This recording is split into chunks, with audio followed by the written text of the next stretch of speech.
कोणत्याही नात्यामध्ये आपण प्रेमाने सगळ्यांशी जर वागलो तर काय होईल, सगळे आपल्या जवळ येतात का नाही?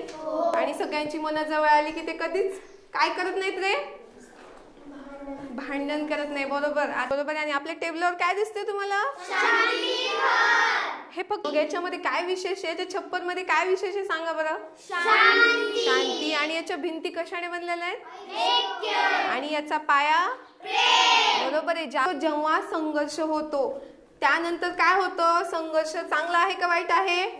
वाईट आहे. आपण पाहिलं का नाही, दोघांचा संघर्ष झाला आणि दोघ जण नंतर दुःखी झाले. म्हणजेच संघर्ष झाल्यानंतर काय होतं तर एकमेकांच्या भावना दुखवल्या जातात. समजलं ना? मग संघर्षामुळे आपण एवढं विचार करतो का आपण याच्या बरोबर भांडायला लागलो आता काय होईल, विचार करतो? नाही करत. आज मी तुम्हाला सांगणार आहे संघर्षातील धोक्यामुळे काय होतं तर आपण पाहणार आहे. तुम्हाला समजलं?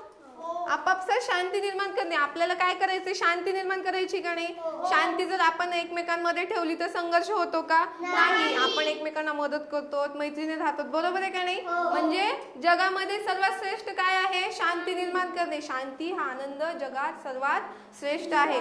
जिथे शांती असते तिथे संघर्ष होत नाही, भांडण होत नाही आणि लोक कशी राहतात? प्रेमाने राहतात, एकमेकांना मदत करतात, एकमेकांची काळजी घेतात, एकमेकांचा आदर करतात आणि एकमेकांची सेवा करतात. मग जगामध्ये असं म्हणले की शांती निर्माण करणे सगळ्यात चांगलं आहे.